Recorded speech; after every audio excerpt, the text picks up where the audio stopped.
আচ্ছা বন্ধুরা, তোমরা কারা কারা গেলে মেলায় ঠেলা খেতে? না না, আমি কিন্তু একদমই ভুল বললাম। এখন কিন্তু আর মেলায় ঠেলা খেতে কেউ যায় না, আমি তো একদমই যাই না। আর মেলায় ঠেলাই বা খাবে কিভাবে? আগের মতন কি মেলায় এত ভিড় হয় বলো তো বন্ধুরা? আমরা যখন ছোট ছিলাম তখন মেলায় যেতে কতই না পছন্দ করতাম। কোথাও যদি শুনতাম মেলা হচ্ছে, বাবার কাছে খুব বায়না করতাম। তো এখন তো আর বাবার কাছে বায়না করি না। যাই হোক, সেদিন গিয়েছিলাম বাজারে, আমার কিছু টুকিটাকি জিনিস নেওয়ার ছিল।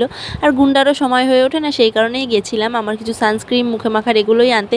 হঠাৎ গিয়ে দেখি পালপাড়ায় মেলা হচ্ছে। তো বললাম যে এবছর আমাকে যেহেতু সবুজ চুড়ি কিনে দাওনি, চলো মেলা থেকে আমাকে সবুজ চুড়ি কিনে দেবে।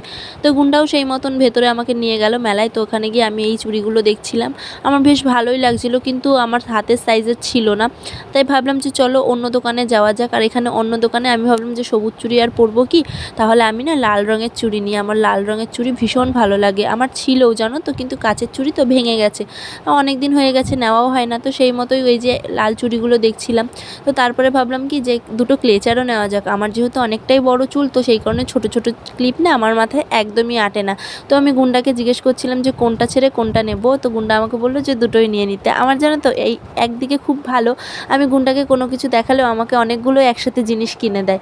তো দেখো আমি এখানে না মানে মেলায় গিয়ে আমি যখন আমাকে নিতে বলে কোনো কিছু, তখন আমি সত্যি কনফিউজড হয়ে যাই যে আমি কোনটা ছেড়ে কোনটা নেব।